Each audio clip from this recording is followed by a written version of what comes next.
Monsieur le député, bonjour. Bonjour. Bonjour Quentin Bataillon. On s'est croisés il y a environ 10 mois. Vous étiez en pleine campagne électorale. J'ai une question toute simple pour démarrer cet entretien. Est-ce que votre vie a changé? Alors ma vie, oui, incontestablement. Déjà, elle a beaucoup plus d'aller-retour en train, puisque normalement je pars à Paris le dimanche soir ou normalement le lundi matin jusqu'au jeudi où je reviens.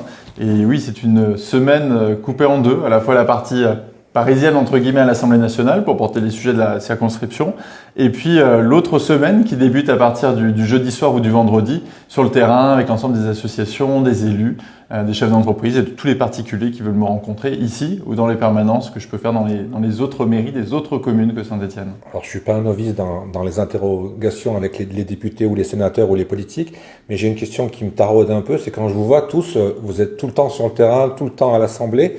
Est-ce que vous avez le temps un peu d'avoir une vie privée, de vous dégager quelques heures ou quelques jours pour rester en famille, pour faire un peu autre chose? Alors à la fois c'est important aussi d'avoir des moments de coupure, effectivement, mais non, on a peu de temps. On a peu de temps, d'autant plus avec un mandat qui a commencé très vite, avec tout de suite beaucoup de réformes, des réformes d'ailleurs compliquées qu'il fallait aussi expliquer sur le terrain.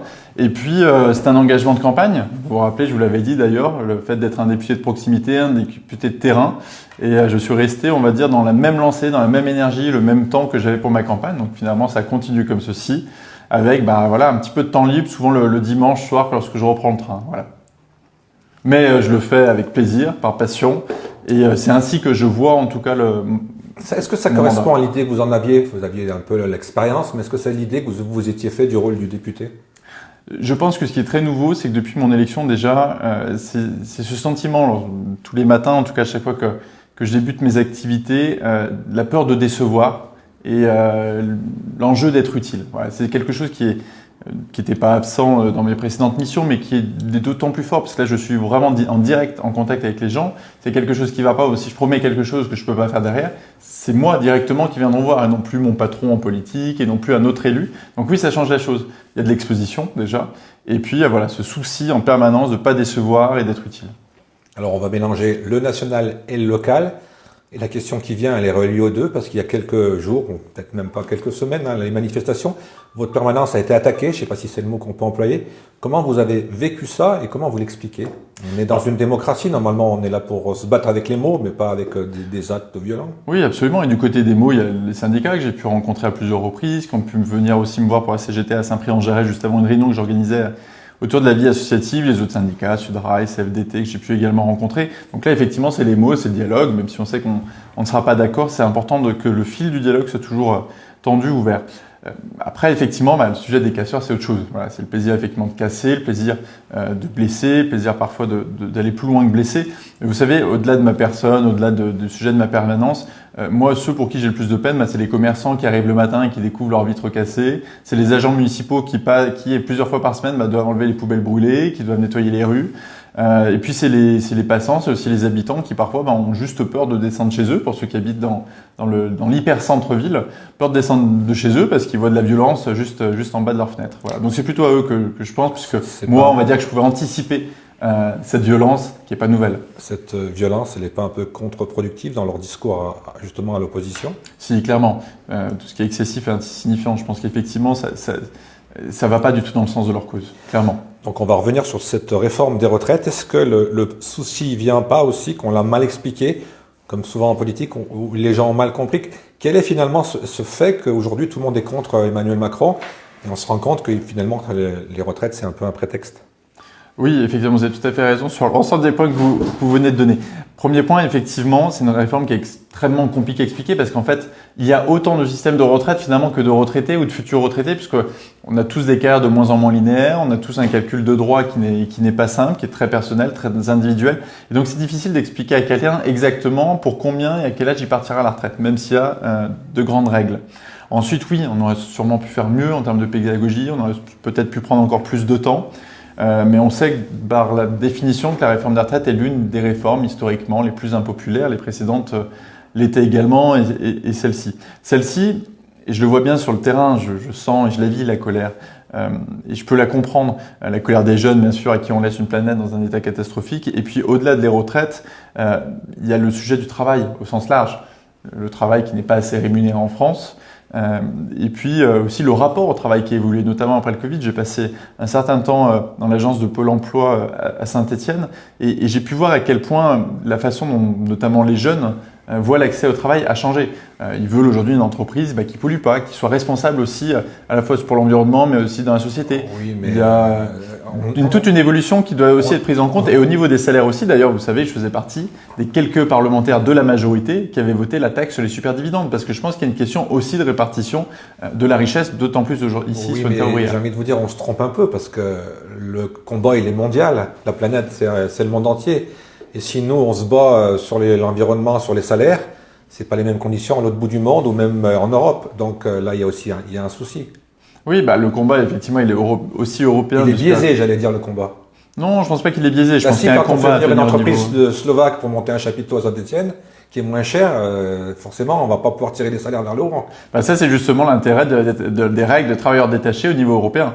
C'est justement ce qui est censé changer la directive sur les travailleurs détachés, c'est justement le fait qu'il n'y ait pas ce dumping social qui au-delà d'impacter notre économie, agace tout le monde, parce qu'il crée de l'injustice et il crée une concurrence déloyale. Comment vous pensez que le président de la République il peut se remettre dans le bon sens? Je pense que déjà, en termes de méthode, c'est sa présence sur le terrain. Même si parfois il peut être bousculé, même s'il y a aujourd'hui ce sujet des casseroles, même si objectivement je pense que le rôle des députés, c'est pas de taper sur les casseroles, c'est d'agir pour remplir les casseroles des Français. Et ça, c'est faire remonter l'information. Un autre débat. Mais ça, ce qui est important effectivement, c'est sa présence sur le terrain pour aussi voir qu'il y ait conscience de la colère qui dépasse celui des retraites. Et puis qui continue effectivement, ce pourquoi il a été élu, c'est-à-dire l'ensemble des réformes. Il l'a dit, il y a aussi un sujet d'autorité, il y a un sujet d'ordre. Il y a plusieurs annonces qui ont été faites, notamment pour les 200 brigades de gendarmerie. Il y a un sujet effectivement de santé, il y a un sujet d'environnement, il y a un sujet d'école. Et il y a une annonce très forte qui a été faite avec la revalorisation des enseignants. C'est 100 à 200 euros net de plus par mois, plus éventuellement des missions qui pourraient leur être rémunérées en plus pour atteindre encore 10% de plus de salaire. Donc plus 10% et encore plus 10%. C'est un retard effectivement qui devait être rattrapé et c'est important pour l'éducation de l'ensemble des enfants français. Et bien sûr, une ambition en termes de méthode, c'est les fameux 100 jours. Est-ce qu'on peut reprocher au président de la République de ne pas être allé plus loin dans ses propositions, dans ses annonces, sur son allocution télévisée? Sauf qu'aujourd'hui, on a une situation qui est quand même complexe. On a une majorité relative. Donc, il peut difficilement aller plus loin que le Parlement et des compromis qu'on doit trouver. Mais ces 100 jours, en tout cas, donnent le cap. En 100 jours, il faut que l'ensemble des acteurs puissent trouver des choses ambitieuses pour relancer le pays et surtout revenir au dialogue. Cette réforme des retraites, elle n'aurait pas été plus légitime si on avait voté, effectivement, on avait voté et pas fait le 49-3? Vous savez, moi je fais partie des quelques parlementaires de la majorité qui ont regretté l'usage du 49-3. Et la réalité, au-delà de cette réforme qui n'est pas populaire, c'est qu'on a, pour les citer, notamment dans le département, des députés les Républicains qui appelaient cette réforme de leur vœu depuis plus de 10 ans. Qui appelaient même à une réforme plus dure. C'était pour eux au moins 65 ans au départ, alors que nous c'est 64. Et qui, une fois arrivés dans l'hémicycle, ou quelques jours avant d'arriver dans l'hémicycle, me sont dit que finalement, ils n'allaient peut-être pas s'embêter à la voter. En tout cas, qui n'ont pas été au niveau ni des responsabilités, ni de ce qu'on peut appeler un parti de gouvernement, ce qui a obligé le gouvernement de ne pas prendre le risque à déclencher le 49-3, qui ensuite a déclenché un vote, celui de la motion de censure, qui n'a pas été adopté. Il n'y a donc pas d'autre majorité que la nôtre possible à l'Assemblée nationale. Et comment vous expliquez qu'aujourd'hui on dit aux Français, il n'y a plus d'argent, alors on ne va pas parler des Jeux Olympiques parce que là il y a de l'argent, mais il n'y a plus d'argent pour payer vos retraites, il faut travailler plus longtemps. Et quand on regarde un peu on se documente, on se rend compte qu'il y a plus de 1 Français sur 2 de plus de 50 ans qui n'a plus d'emploi. Alors, il y a effectivement un problème sur l'emploi des seniors, ça c'est vrai. Et l'emploi des seniors, c'est pas seulement sur les 2 années de plus avant la retraite. L'emploi des seniors, c'est souvent à partir de 45-50 ans. Et la visite que j'ai pu faire à Pôle emploi a pu me le confirmer, notamment même chez les cadres, où il y a un vrai sujet. Et là, effectivement, il faut qu'on travaille. C'était d'ailleurs le sens du contrat senior, qui a malheureusement aussi été retoqué par le Conseil constitutionnel. Donc, ça nous appelle à retravailler ce sujet, effectivement, des emplois de fin de carrière, des emplois entre guillemets dits seniors dans une autre loi travail. Après, voilà, le système des retraites, le système par répartition, fonctionne justement parce que ce sont les actifs qui payent la retraite de ceux qui sont à la retraite. Donc, c'est un système vraiment à part, c'est des finances qui doivent être justement pour être protégées, ne peuvent pas être mélangées avec les autres budgets de l'État. Et ça, je pense que c'est vraiment essentiel. Et même si parfois, nos concitoyens, je les comprends, peuvent être un peu perdus par ces grandes masses, par ces milliards qu'on annonce, l'intérêt et la protection du régime des retraites, c'est justement d'être cloisonné des autres budgets et d'avoir justement non pas être financé par du déficit supplémentaire, des emprunts supplémentaires qui vont peser sur les générations futures en plus de peser sur l'actuel, mais justement par ce système par répartition qui fait justement la richesse du système. Parce que quand on voit toute cette richesse intellectuelle de ces gens de plus de 50 ans et tout ce qu'ils ont acquis, moi je me dis toujours que c'est des gens qui pourraient transmettre justement à cette jeunesse comment on travaille. Parce que quand on a 20 ans, on a plein d'idées, mais on ne sait pas travailler. Et quand on a 50 et qu'on sait travailler, on est au chômage, quoi, ou on est sur la touche. Et vous avez tout à fait raison. Donc on ne peut pas mélanger ces deux liens. Nous avons lancé tout un travail interne aussi au Parti Renaissance, aussi dans la loi. Et l'une des propositions qu'on a fait remonter à Paris, justement, c'est aussi, par exemple, l'idée de parrainage entre des grandes entreprises et des très petites ou des moyennes entreprises, justement sur les emplois seniors. C'est-à-dire que dans de grandes entreprises, parfois des grands cadres peuvent à un moment avoir besoin d'être réorientés et ils pourraient justement être parrainés, atteindre du coup un emploi dans une plus petite entreprise, une moyenne entreprise, et là effectivement faire partager à la fois aux jeunes mais à l'ensemble des autres cadres de cette entreprise leur expérience pour le développement de cette entreprise. Donc ce serait un système de parrainage entre des grandes et des petites et moyennes entreprises. Donc vous voyez, il y a plein d'idées, il y en a d'autres qu'on va pouvoir développer dans le cadre de la future loi travail, mais en tout cas moi j'y serai très actif. Je pense aussi par exemple un autre point sur le rapport au travail, cette proposition de compte épargne-temps universel. Cette idée qu'on puisse acquérir des RTT, mais plus que les RTT, je pense que l'État doit intervenir pour nous donner des droits supplémentaires qui puissent, à partir d'un certain temps dans le milieu professionnel, nous permettre à un moment dans la vie, soit parce que la vie aussi est faite d'aléas, de difficultés, mais aussi par souci de reconversion, parce qu'une carrière n'est pas linéaire, de pouvoir atteindre jusqu'à une année libre, tout en restant salarié par l'entreprise, justement pour se réorienter ou faire face à un problème de vie. Pour rester dans l'Assemblée nationale, est-ce que vous avez, à un moment, on en parlait un peu moins, est-ce que vous avez eu peur d'une dissolution? Ou est-ce que c'est des choses qui paraissaient logiques, qui ne le paraissent plus aujourd'hui? Comment ça s'est passé au sein de cette Assemblée nationale, ce mot de dissolution? On en a peur, on se dit tiens, il va falloir repartir au combat pour être réélu. Comment on le vit ça aussi? Écoutez, moi j'ai essayé de pas trop me poser la question, et je la pose d'ailleurs toujours pas. Je fais mon travail sans me poser de questions. Je suis très présent sur le terrain, je suis très présent à l'Assemblée nationale, j'essaye de porter l'ensemble des dossiers, notamment des entreprises. Par exemple, dans quelques jours, j'emmènerai le patron de chez Vernet Caron rencontrer le ministre des Armées dans le cadre de la future loi de programmation militaire pour que notre territoire y récupère en richesse, y récupère en emploi, y récupère justement en carnet de commandes, parce que c'est important. Donc, je ne me pose pas la question de la dissolution. J'avance, je travaille, et quelle que soit, on va dire, la fin de mon mandat, qu'elle arrive de manière prématurée ou non, pouvoir me regarder dans la glace et me dire voilà, j'ai fait tout ce que je pouvais pour être utile, pour être efficace et je n'ai pas de regrets. En tout cas, c'est comme ça que je le conçois et c'est aussi pour ça que parfois sur des lois telles que les retraites, il m'arrive de porter des choses qui sont un petit peu disruptives par rapport à la majorité. Je suis heureux que le Conseil constitutionnel ait confirmé mon idée de valoriser l'engagement associatif dans ce texte des retraites puisque c'est bien présent dedans. Le gouvernement a 1 an pour émettre du coup les propositions au Parlement. C'est écrit dans la loi, validé par le Conseil constitutionnel. Et ça, c'est quelque chose qui était un combat longue haleine, qui avait débuté bien avant moi. Et je suis heureux en tout cas d'avoir pu le porter vraiment jusqu'à la réussite. Parce que c'est une vraie reconnaissance pour nos bénévoles. Et puis c'est vraiment une bonne idée.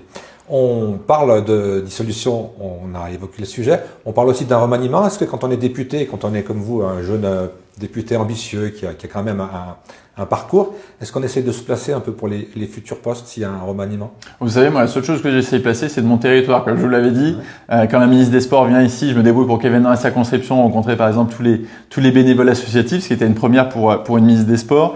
Lorsque je vais voir le ministre des Armées, je lui parle de Vernet Caron. Lorsque je vais voir la ministre de la Culture, je lui dis qu'il faut que les œuvres nationales circulent un petit peu plus que dans les grands musées parisiens, notamment chez nous. Voilà, moi, c'est la seule chose que je souhaite placer et je pense que j'ai encore pour répondre à votre question, beaucoup de travail à faire sur la circonscription. Je n'ai été élu il n'y a que 10 mois, donc mon travail il est ici aujourd'hui et j'y suis pleinement concentré. Alors on est là avec le site Véridique aussi, et le journaliste de Véridique m'a parlé d'un amendement que vous aviez voté avec une augmentation de 10% pour les AESH, j'ai pas dit de bêtises. On en est où là? Alors les AESH c'est très important. C'est toutes les personnes qui accompagnent les enfants avec un handicap, qui soit léger ou qui soit plus important dans les classes. C'est ce qui permet aux enfants porteurs d'un handicap de pouvoir continuer d'être dans les écoles, de continuer d'être dans les classes avec les autres. Et je pense que c'est vraiment essentiel. Donc elles ont un rôle qui est important. Mais elles ont un rôle qui n'est pas difficile aussi en temps, parce que malheureusement, elles peuvent difficilement avoir un temps plein, puisqu'elles accompagnent sur une vingtaine d'heures l'enfant en question. et elles étaient extrêmement mal rémunérées. Donc déjà, dans un premier temps, j'ai porté cet amendement pour les augmenter de 10%. Donc j'entends d'autres collègues qui crient au niveau des AESH, sauf que ces collègues n'ont pas voté cet amendement-là. Moi, j'ai pu porter cet amendement, donc plus 10% à partir de septembre prochain. À partir de septembre prochain, donc la rentrée prochaine d'augmentation pour les AESH. L'autre chantier, l'autre travail qui est essentiel pour les AESH, c'est de permettre à toutes celles, parce que c'est surtout des femmes, toutes celles qui le souhaitent, parce qu'elles ne le souhaitent pas toutes, d'atteindre des 35 heures, d'atteindre un emploi à temps plein et donc de les sortir de la précarité. Donc ça sera l'autre chantier à partir du mois de septembre et en tout cas elles peuvent compter sur toute ma détermination pour le réussir. Il y a un sujet qui revient souvent et pour cause, parce que je l'ai vécu assez souvent ces derniers mois, c'est l'hôpital. Qu'est-ce qu'on fait pour régler tous ces problèmes, les urgences, le manque de moyens, les services qui ferment? On a beaucoup de villes des petites villes où les maternités ferment. Là aussi, c'est pas des priorités qu'on doit faire parce que l'hôpital, c'est quand même quelque chose de fondamental, j'ai envie de vous dire. Absolument, c'est la santé, c'est le cœur de tout. Et l'hôpital est redevenu une priorité déjà après le Covid, au moment du Ségur. Et je parle pas des parkings qu'il faut payer, qui sont très chers, c'est le débat. Ouais, bien sûr. L'hôpital est redevenu une priorité au lendemain du Covid. On s'est rendu compte de la crise, de la catastrophe dans laquelle on avait poussé notre hôpital. Déjà, il y a un problème structurel. Je faisais partie des premiers, vous vous en souvenez, députés de la majorité présidentielle à appeler à la fin ce qu'on appelle la tarification à l'activité.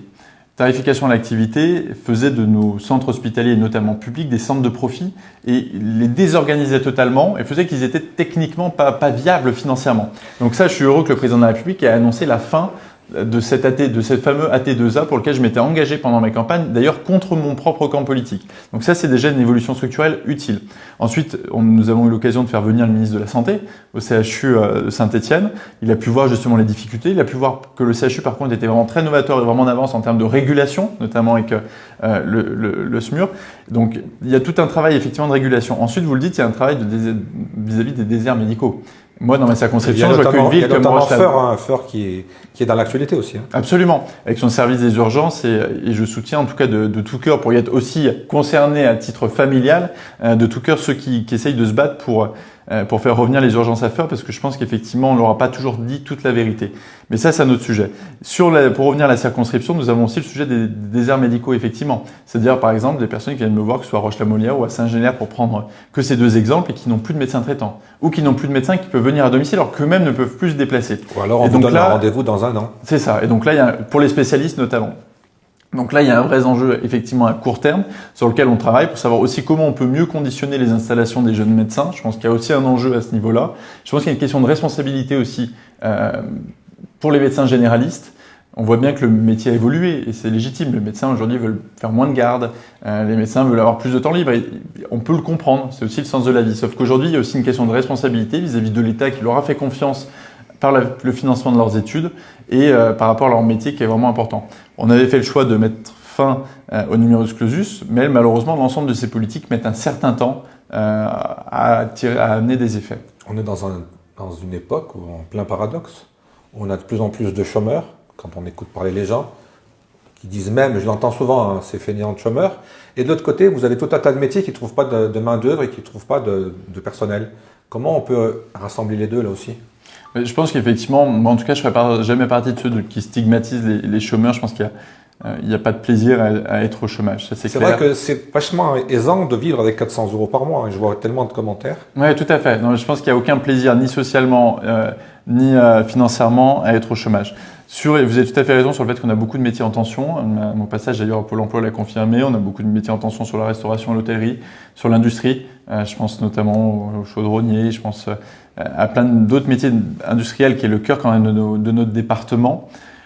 Moi, mon rôle, c'est justement de connecter les acteurs économiques. C'est ce que je vais faire bientôt avec Pôle emploi, puisque je vais réunir tous les représentants aussi des filières et Pôle emploi justement pour trouver les meilleures solutions pour pousser nos jeunes vers le bon chemin. J'étais ce matin encore, je visitais le lycée professionnel du Marais, Sainte-Marie, qui a un lycée certes privé, mais qui a vraiment une vraie logique d'aller sur ces métiers en tension, qui vont justement regarder en lien avec les professionnels là où il faut des métiers, qui créent la formation du coup adéquate, qui va chercher les jeunes et qui les forme vers de vrais débouchés. Parce que je pense que là, il y a aussi un sujet, c'est d'avoir des études, d'avoir des cycles d'études qui amènent aussi à de vrais débouchés professionnels, à de vrais besoins de la société. Et aujourd'hui, dans la Loire, il faut se tourner quand on est jeune vers quel métier? Vous avez des pistes? dans l'industrie, chaudronnier notamment, sont beaucoup recherchés. On a aussi l'hôtellerie, la restauration. Voilà, ce sont les métiers en tout cas les plus en tension actuellement dans le département. On a d'autres métiers après nouveaux.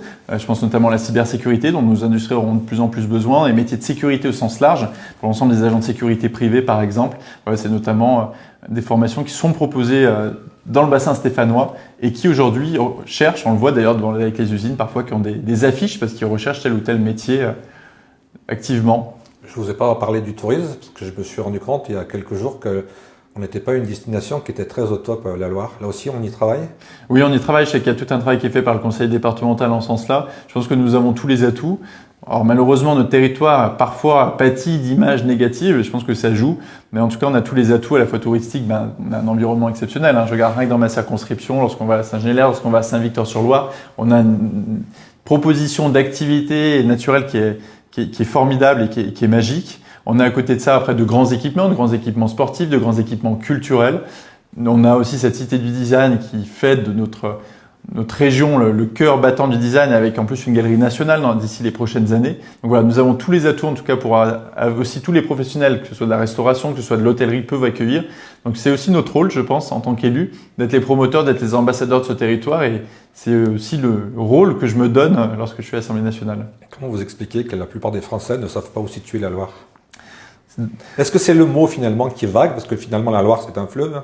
Oui, il y a le mot qui est vague, il y a d'autres départements qui ont le mot Loire aussi, qui les comprend, mais en tout cas, j'arrive toujours à faire situer le département. C'est vrai qu'il y a beaucoup de gens qui nous parlent du château quand on parle de Loire. On parle du château, alors, on parle du château de Rochetaillé. Oui, je pense qu'effectivement, il y a un grand jeu, et ça a toujours été aussi la crainte du département de pas être bien situé par les Français. Mais moi, objectivement, je pense cette question avance vraiment, et je suis plutôt optimiste. Et je pense notamment aussi, il y a un sujet dont j'ai parlé à France Télévisions il y a peu de temps, c'est ce qui peut paraître anecdotique, mais qui est important, qui est celui de la météo. Le fait d'avoir le point Saint-Étienne sur la carte météo partout en France, c'est utile, c'est important. Ça permet aussi à chacun de situer la ville. Et j'ai pu en reparler à France Télévisions il y a peu de temps pour que cette question se règle définitivement. Mais je crois que le mot Saint-Étienne est trop long pour entrer dans la carte. Oui, mais ils peuvent mettre ST Étienne. Je pense que les Stéphanois leur en voudront pas trop. Un sujet aussi qu'on évoque beaucoup avec les journalistes, vous allez d'ailleurs présenter un rapport, je crois, sur l'audiovisuel public dans quelques semaines ou dans quelques mois. On ne comprend pas bien pourquoi les stations de télévision de France 3 ferment les unes après les autres. C'est même envisagé qu'il n'y ait plus d'informations sur l'antenne de la 3. Et paradoxalement, on voit tout un tas de villes qui annoncent l'ouverture de bureaux de BFM.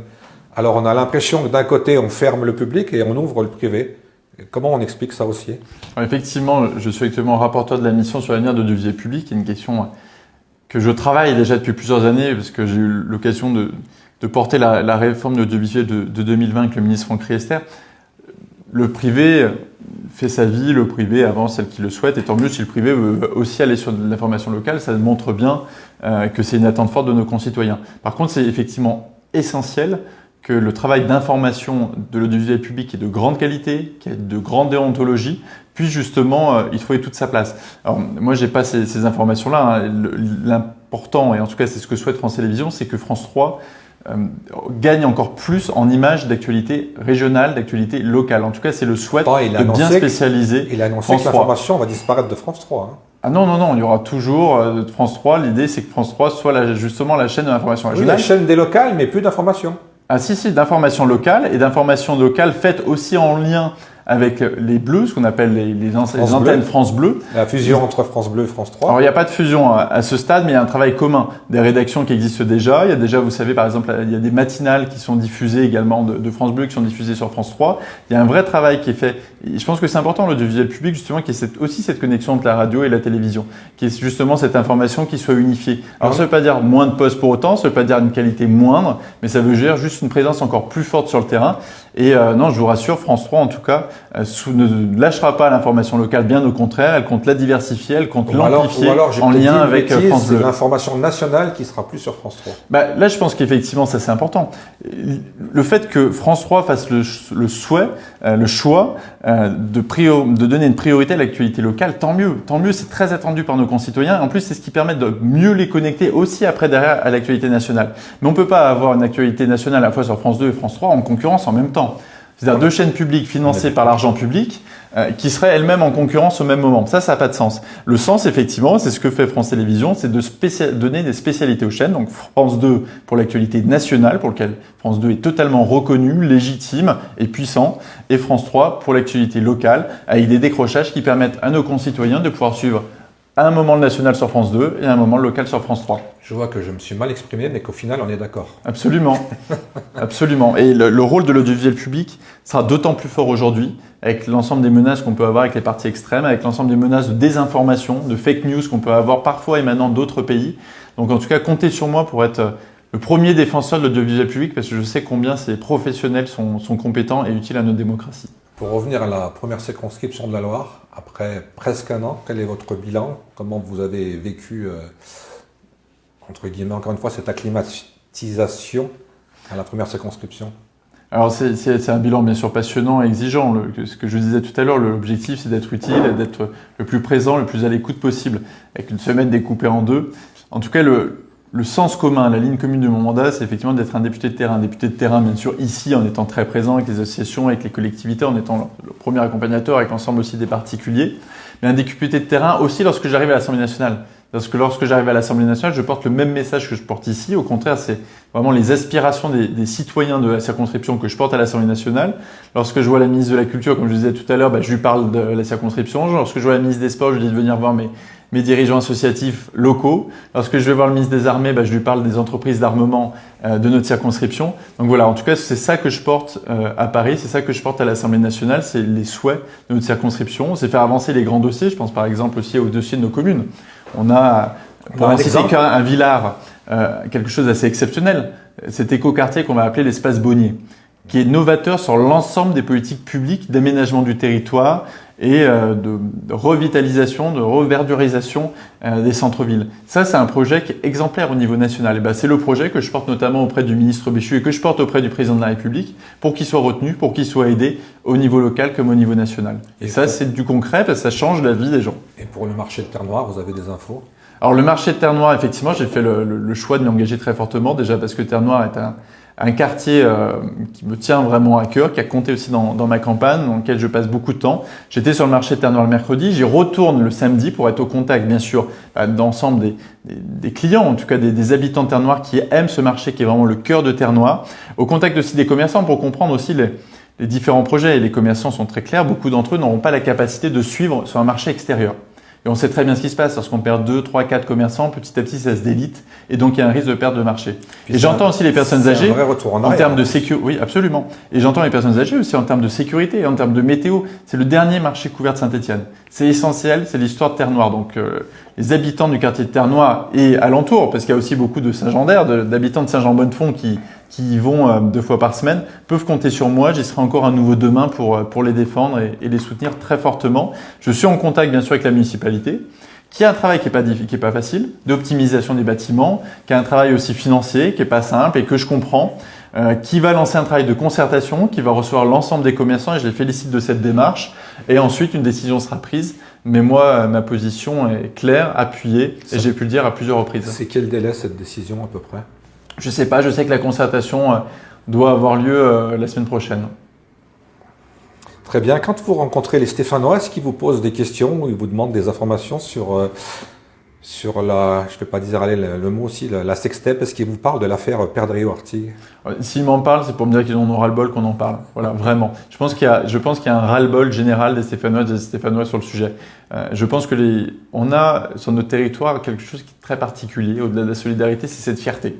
On est fiers d'être verts, on est fiers d'être stéphanoises ou stéphanois. Ça, c'est l'histoire de la mine. Vraiment. On voit la petite lampe derrière. Absolument. Qui est d'ailleurs une lampe qui vient de Saint-Étienne, ce qui est très rare, qui est très ancienne, mais c'est une lampe très particulière qui est de fabrication stéphanoise.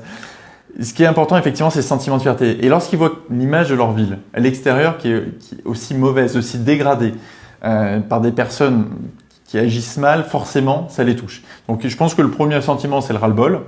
Ensuite, je pense que la plupart des gens sont quand même assez respectueux du travail de la justice. Aujourd'hui, voilà, la police a fini son travail. La justice commence le sien. Vous savez que moi, j'ai toujours été très clair là-dessus sur le fait que 1, présomption d'innocence et 2, séparation des pouvoirs. C'est pas aux députés de faire la justice avant la justice, de faire la justice à la place de la police ou à la place des juges. On est d'accord. Ça, c'est clair. La seule fois où je me suis exprimé, c'est sur le sujet de la métropole. Le sujet de la métropole est très particulier. La grande majorité des élus de la métropole ont voté un vœu parce qu'il y avait une rupture de confiance avec le président, l'appelant à démissionner. Et c'est le seul moment où j'ai communiqué, parce que je pense qu'en politique, au-delà de la présomption d'innocence, il y a la question de la confiance. La confiance a été rompue à la métropole, ce qui ne prévaut pas de la décision future de la justice, mais j'ai appelé le président de la métropole à en tirer les conséquences, puisque moi j'ai aussi 5 autres communes qui comptent énormément dans la métropole autre que Saint-Étienne. Mais ensuite, ce qui, on va dire, me différencie de ceux qui font beaucoup plus de bruit sur cette affaire, c'est 2 choses. Déjà, moi j'ai confiance en la justice. Je sais qu'elle prendra la bonne décision et je sais qu'elle fait le travail correctement, d'ailleurs d'où le temps d'enquête en cours. Et le deuxième point, c'est que je ne me lève pas tous les matins en me disant que je vais prendre la place de M. Perdriau. Voilà. Ah, ça pourrait être une question futuriste. Je viens d'y répondre. Voilà, on a la réponse. Donc Quentin Bataillon ne sera pas candidat dans 4 ans. En tout cas, je pense que c'est vraiment important qu'on reparle aux Stéphanois de ce qui compte pour eux, c'est-à-dire l'attractivité de la ville, la fierté d'être Stéphanois, on parle des valeurs positives. De démocratie. Si on était vraiment des démocrates, on démissionne et puis on se représente. Non. Mais les élections ne sont pas immédiates. Et en même temps, on ne peut pas dire à la fois présomption d'innocence, la justice fait son travail, et avoir des sanctions immédiates. Imaginons que, quels que soient les élus dont vous parlez d'ailleurs, qui sont dans la même municipalité, ils démissionnent, mais la politique n'est pas liée au calendrier judiciaire aussi. Donc on ne va pas recréer des élections le lendemain de la décision de justice en disant excusez-nous, finalement on vous a jugé un peu vite dans l'opinion publique, vous étiez innocent, on vous a quand même sanctionné, vous pouvez revenir. Malheureusement la vie c'est pas comme ça. Donc je pense qu'il faut bien différencier les choses. Ce qui compte c'est que la ville tourne, c'est que la métropole tourne, c'est que aussi longtemps qu'il y a la confiance dans une collectivité, les choses avancent. Lorsqu'il n'y a plus de confiance, à ce moment-là on en tire les conséquences. Parce que ce qui compte c'est la vie des Stéphanes, c'est le quotidien des Stéphanoises et des Stéphanois, et c'est que ces collectivités soient performantes et soient au niveau des attentes. Comme aurait dit un président célèbre, c'est une situation abracadabrantesque. Oui, et donc nous sommes pressés de sortir. Pour terminer, on va faire un point aussi sur le parti Renaissance. Vous êtes à la tête de la Loire, là donc. Comment ça se passe? Quels sont les horizons? Sans jeu de mots avec un autre parti qui est dans la majorité. Donc c'est une renaissance. Donc qu'est-ce qui se passe dans ce parti Renaissance de la Loire aujourd'hui? Je pense que ce qui était important dans ce parti par rapport à son précédent, qui s'appelait La République En Marche, et auquel d'ailleurs je n'ai jamais été membre, parce que j'étais membre d'un autre courant qui s'appelait Agir. Ce qui est important, c'est que ce parti se reconnecte au terrain. C'est parfois ce qui a manqué à la majorité présidentielle, cette présence sur le terrain, cette proximité, ce passage par des élections locales. Et c'est ce que nous faisons. En tout cas, c'était aussi le sens de ma candidature pour devenir le président de Renaissance Loire, c'est de le reconnecter aux vraies aspirations des gens et être aussi un parti de proposition.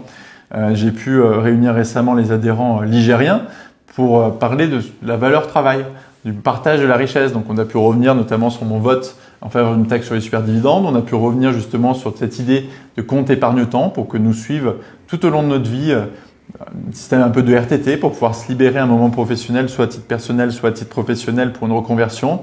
On a parlé de cette idée de parrainage entre les grandes et les petites entreprises qui pourraient justement aider l'emploi senior et utiliser entre guillemets le senior, même si le terme peut être parfois péjoratif, justement pour utiliser leurs compétences pour propulser sur d'autres scènes, notamment internationales, des petites entreprises. Voilà, donc aujourd'hui, je veux un parti qui soit sur le terrain, qui soit connecté aux gens, qui soit pas hors sol et qui soit capable de faire des propositions à Paris. Et moi, même si parfois les propositions sont disruptives, parfois si elles ne correspondent pas exactement à la ligne initiale, que je puisse après les porter à l'Assemblée nationale, c'est le sens de vous avez des gens de Renaissance dans toutes les grandes villes de la Loire. Comment ça se passe structurellement? Absolument. Le parti est structuré en fédération. Une fédération, c'est un département. Ensuite, il est structuré par circonscription au sein de la fédération.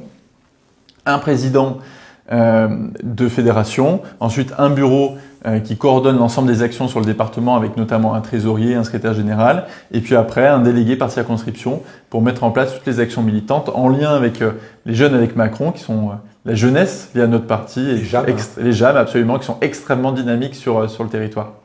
Et est-ce qu'on est déjà en train de préparer les futures échéances ou alors on travaille sur plus long terme? On travaille sur le fond actuellement pour pouvoir rendre ce mandat utile, pour pouvoir aussi travailler sur ces fameux 100 jours, cette ambition donnée par le président de la République. Moi, je souhaite aussi faire compter notre territoire dans ces 100 jours. On a, je pense, beaucoup de choses à obtenir de cette partie du mandat.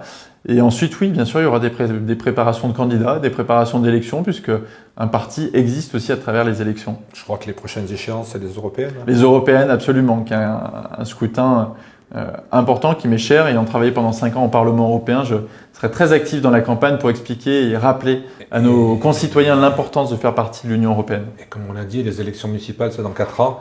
Oui. D'ici 4 ans, vous aurez peut-être le temps de changer d'avis.